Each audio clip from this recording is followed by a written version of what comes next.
الشيطان الرجيم بسم الله الرحمن الرحيم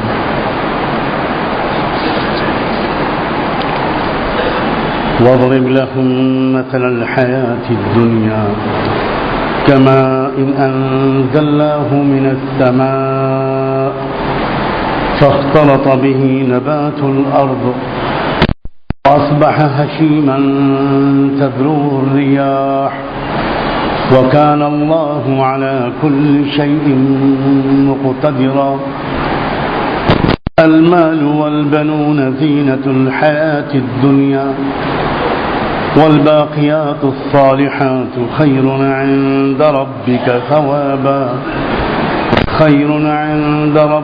ثوابا وخير أملا ويوم نسير الجبال وترى الأرض باردة وحشرناهم فلم نغادر منهم أحدا وعرضوا على ربك صفا لقد جئتمونا كما خلقناكم أول مرة بل زعمتم أن لن نجعل لكم موعدا ووضع الكتاب فترى المجرمين مشفقين مما فيه ويقولون يا ويلتنا ما لهذا الكتاب لا يغادر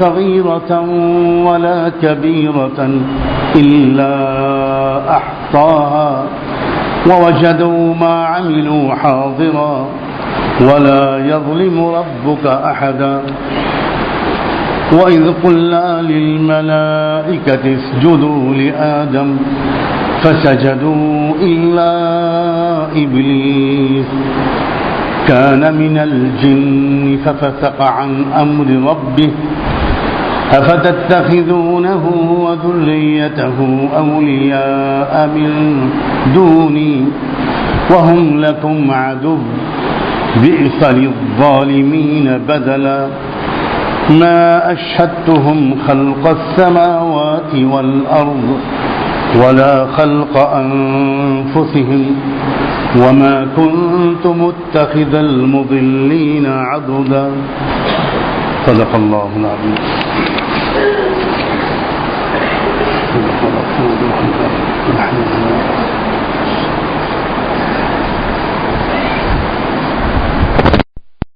آج کئی مہینے کے وقفے کے بعد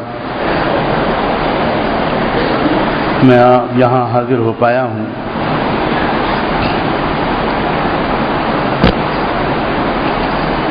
شاید جو موضوع چل رہا تھا بہت سے لوگوں کے ذہن سے نکل نہ گیا ہو. یہ سورہ کہف کی تفسیر و تشریح کا سلسلہ چل رہا ہے.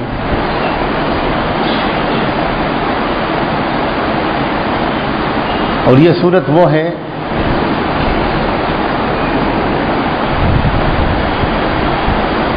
جس کی فضیلت اور تاثیر کے بارے میں جو بہت خاص بات یاد رکھنے کے لائق ہے.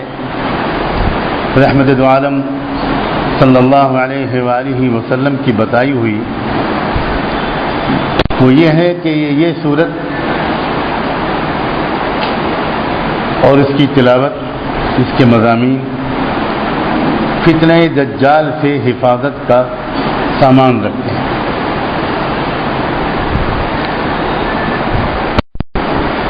اور فتنہ دجال یہ بات ہم سب جانتے ہیں کہ انسانی تاریخ کا سب سے بڑا فتنہ ہے.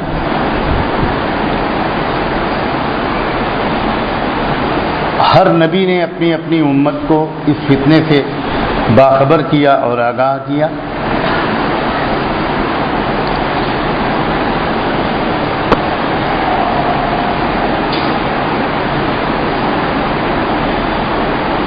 اس کی خاص بات جو ہوگی وہ یہ کہ جس دور میں یہ فتنہ دجال چل رہا ہوگا اس میں حقیقتوں کو سمجھنا بہت مشکل ہو جائے گا.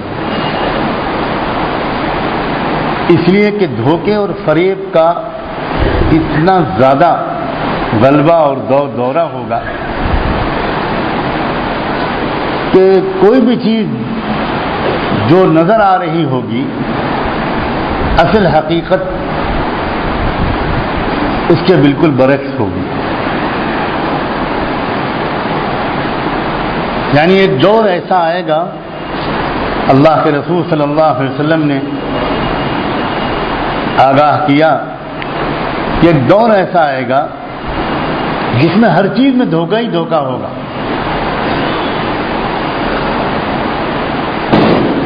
اس دور میں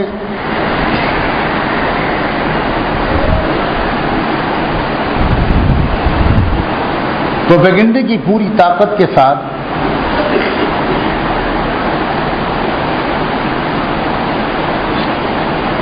ایسے ذرائع استعمال کیے جائیں گے کہ جن سے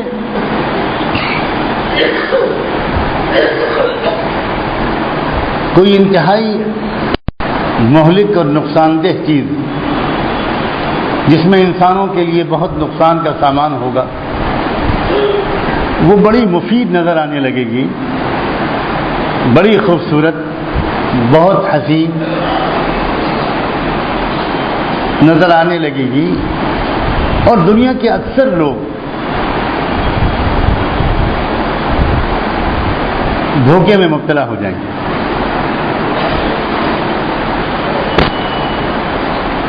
وہ لوگ جو اس دور میں بھی تقوی اور پاک دامنی کی وجہ سے، حلال کمائی کے اہتمام کی وجہ سے، حرام اور مشکوک لقمے سے بچنے کی وجہ سے، اور اللہ سے اپنے گہرے تعلق کی وجہ سے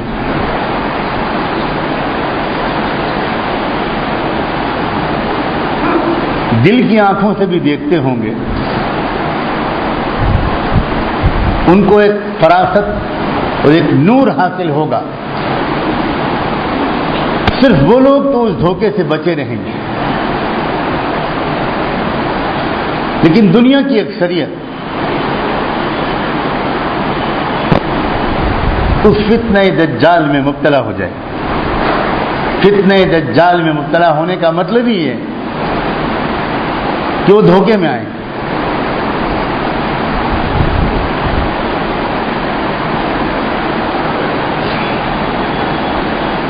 یہ بات بڑی تفصیل سے شروع میں بیان کی جا چکی ہے، میں تو صرف یاد تازہ کرنے کے لیے اشارے کر رہا ہوں.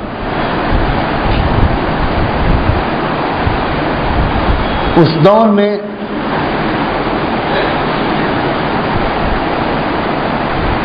ایسا بھی ایک مرحلہ آئے گا خاصا لمبا،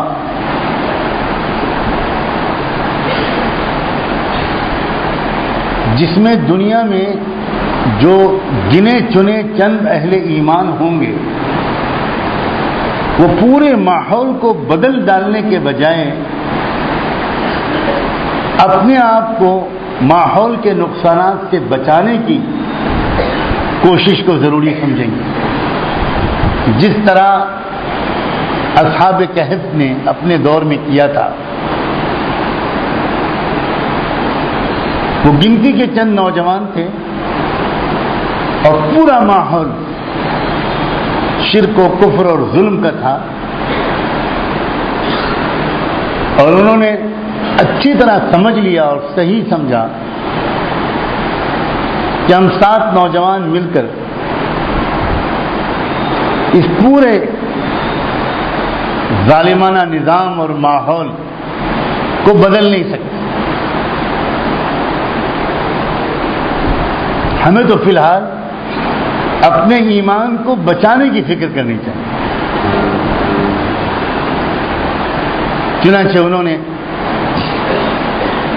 ایک تدبیر اختیار کی، جو کر سکتے تھے کر گزرے، اور بڑے خطرے مول لیے انہوں نے، لیکن ایمان کو خطرے میں ڈالنا مناسب نہیں سمجھا. اللہ تعالیٰ نے ان کے اس جذبہ وفا اور ایمان کی قدر و قیمت کو سمجھنے کا جو ان کا مزاج تھا، جس کے لیے وہ سب کچھ چھوڑ کر کسی پہاڑ کے تہخانے میں چھپ گئے، اس کو ایسا اللہ تعالیٰ نے قبول کیا ان کے اس جذبے کو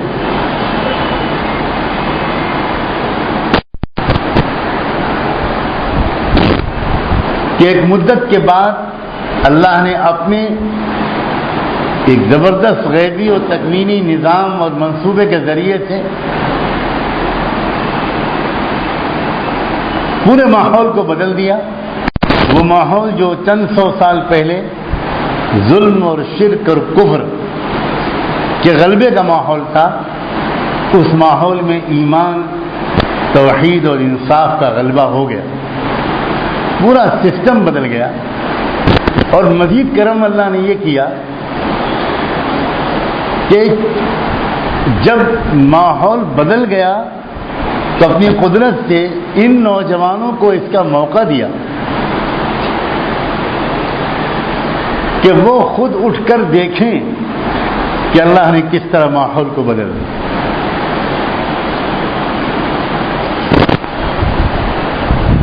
اس وقت بھی میں نے عرض کیا تھا، پھر یاد دلاتا ہوں کہ قرآن مجید قصہ کہانی کی کتاب نہیں ہے، بیان کر کے جس کی وجہ سے پورے کہف کا نام کہف رکھا گیا، تعالیٰ نے یہ اشارہ دینا چاہا ہے امت محمدیہ پر بھی ایک دور ایسا آئے گا جبکہ زبردست ظلم کا عالمی سطح پر غلبہ ہو جائے، زمین ظلم سے بھر جائے۔ محمد رسول اللہ صلی اللہ علیہ وسلم کی امت کے لیے اللہ نے جو عمر لکھی ہے وہ کئی مرحلوں سے گزرے گی۔ میں اس اعتبار سے کہہ رہا ہوں کہ اللہ کے رسول صلی اللہ علیہ وسلم نے بتایا تھا کہ کئی مرحلوں سے میری امت گزرے گی۔ اگر اس وقت کے لحاظ سے میں بولوں تو میں کہوں گا کہ کئی مرحلوں سے گزر چکی ہے۔ حضور نے فرمایا تھا کہ میری امت میں جو پہلا مرحلہ ہے، پہلا دور، نبوت اور رحمت۔ رسول صلی اللہ علیہ وسلم کو عجیب ملکہ حاصل تھا، ایک لفظ میں بہت بیان کر دینے کا۔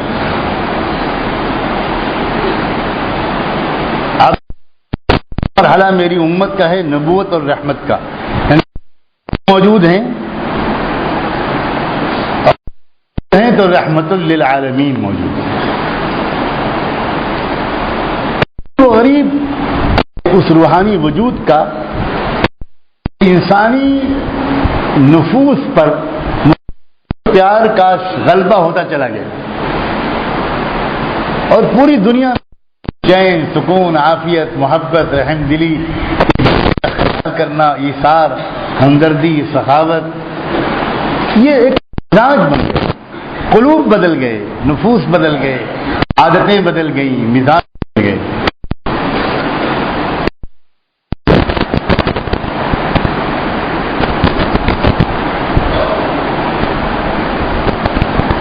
انسان تو انسان، رحمت دو عالم صلی اللہ علیہ وسلم کی اس رحمت والی شان کا اثر یہ تھا کہ جانوروں کے مزاج میں اور درندوں کے مزاج میں رحم دلی آ گئی تھی۔ کسی سرتاپا روحانی شخصیت کا اثر مزاج پر، طبیعتوں پر، نفوس پر جس طرح پڑتا ہے اس کو آج کل ہم ظاہر بھی لوگ سمجھ بھی نہیں پاتے۔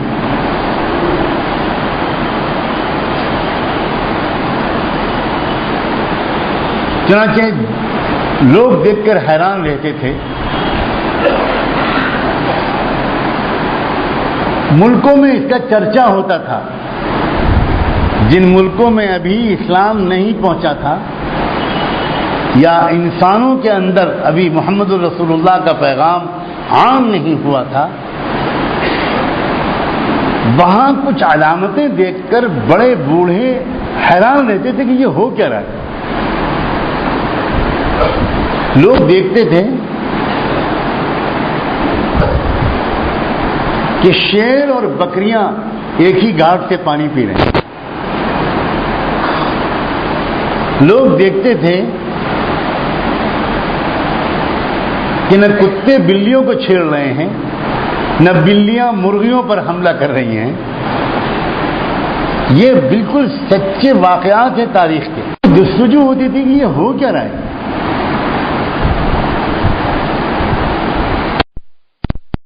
والا عرب کا قافلہ آ رہا ہوتا تھا ان ملکوں میں،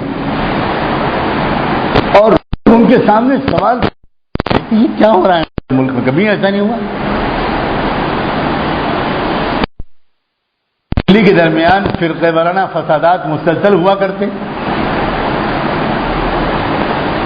یہ اب کیا کہ یہ ان کے درمیان ایسا امن قائم ہو گیا. تو وہ عرب کے آنے والے قافلے یہ بتا ہمارے یہاں ایک عجیب شخصیت آئی. اس شخصیت کے اثرات ہم محسوس کر رہے ہیں. ہمیں تو ایسا لگتا ہے کہ یہ وہیں سے نکلنے والی کوئی ہوا ہے، ہمارے یہاں تک پہنچی ہے. اس کا ادراک اور شعور نہیں ہوا ہے.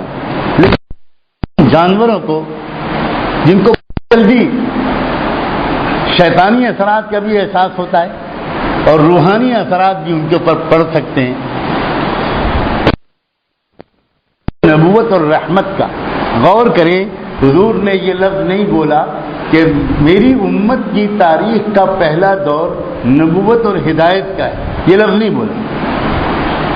لفظ کیا بولا؟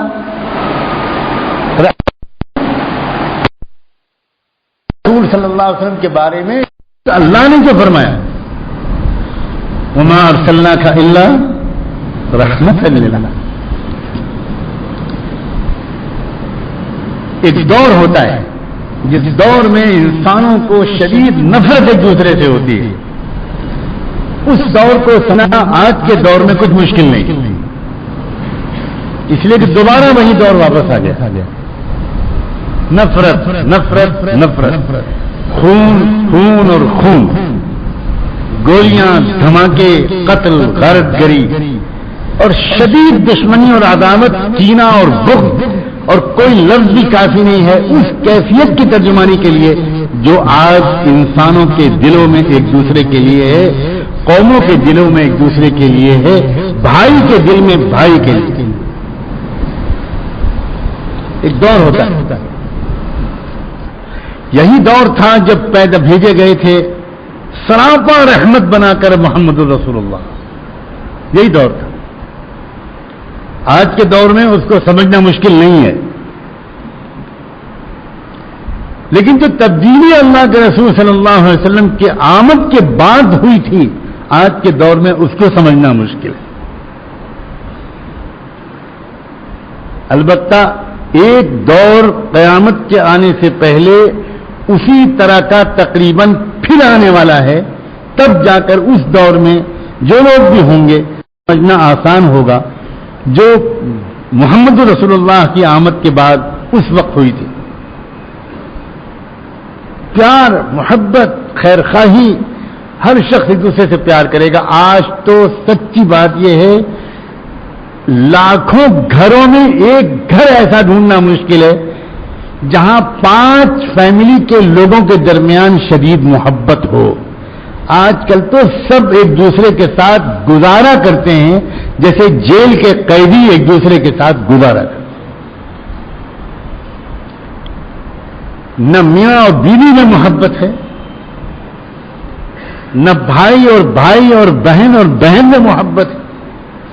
ساس اور بہو اور نند اور بھاوج کا تو میں تذکرہ ہی کیوں کروں. عجیب قلوب کے اندر شحنہ، عداوت، بغضا، ایک عجیب ٹینس موڈ، لڑائی جھگڑا، شک شبہ، بدگمانی، ریزرویشنز، تحفظات گھر گھر میں گھسے ہوئے ہیں. یہ ایک نظام ہے. دور جب ایسا آتا ہے جب شیطان کا غلبہ ہوتا ہے، جب شیطان کے اثرات دل و دماغ پر چھائے ہوئے ہوتے تو اس دور میں صرف گناہ ہی پھیلتے، اس دور میں نفرتیں پھیلتی ہیں، دشمنیاں پھیلتی ہیں، بیٹا باپ سے بدتمیزی کرتا ہے، ایک جملہ سننے کو گوارا نہیں کر سکتا، بیٹا باپ کی برداشت نہیں کر سکتا، عجیب کیفیت ہے۔ اور یہی بڑھتے بڑھتے یہاں تک پہنچتی ہے کہ ذرا سی بات پر گولی چلتی ہے، ذرا سی بات پر دھماکے ہوتے ہیں، یہی کیفیت۔ اس کو حضور نے فرمایا کہ جب میرا دور شروع ہوا ہے تو اس کی ابتدائی دور کی علامت ہے نبوت اور رحمت۔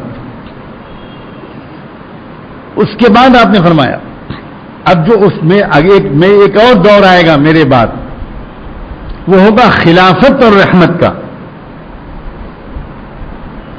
اس دور میں بھی رحمت ہوگی، بس یہ کہ میں نہیں ہوں گا، میرے طریقے پر میری تیار کی ہوئی جماعت میرا کام کر رہی ہوگی۔ ذات نبوت کے بعد کار نبوت کو نہج نبوت پر کرنے کا نام ہے خلافت۔ اس کے بعد ایک اور دور آئے گا، حضور صلی اللہ علیہ وسلم سب بتا چکے ہیں کہ کس کس دور میں یہ امت داخل ہوگی۔ تیسرا دور آئے گا جس میں میرے جو کرنے کے کام ہیں وہ جاری رہیں گے، مگر ایک ہی جگہ سے ایک ہی مرکز سے جڑ کر نہیں ہوں گے، اس میں تقسیم ہو جائے گی۔ کچھ لوگ میرا جو اصل دعوت کا کام ہے، تزکیہ نفوس کا کام ہے، اصلاح کا کام ہے، بھلائیوں کو پھیلانے اور برائیوں سے روکنے کا کام ہے، یہ میرا جو کام ہے یہ الگ جگہ سے ہوں گے۔ اور میرا دوسرا جو کام ہے مملکت کو سنبھالنا، حکومت کی ذمہ داریوں کو ادا کرنا، قانون کو نافذ کرنا، سرحدوں کی حفاظت کرنا، انصاف کے نظام کو قائم کرنا، یہ بھی کام تھے اللہ کے رسول صلی اللہ علیہ وسلم کی۔ جس طرح آپ کا کام تھا دعوت الی اللہ، جس طرح آپ کا کام تھا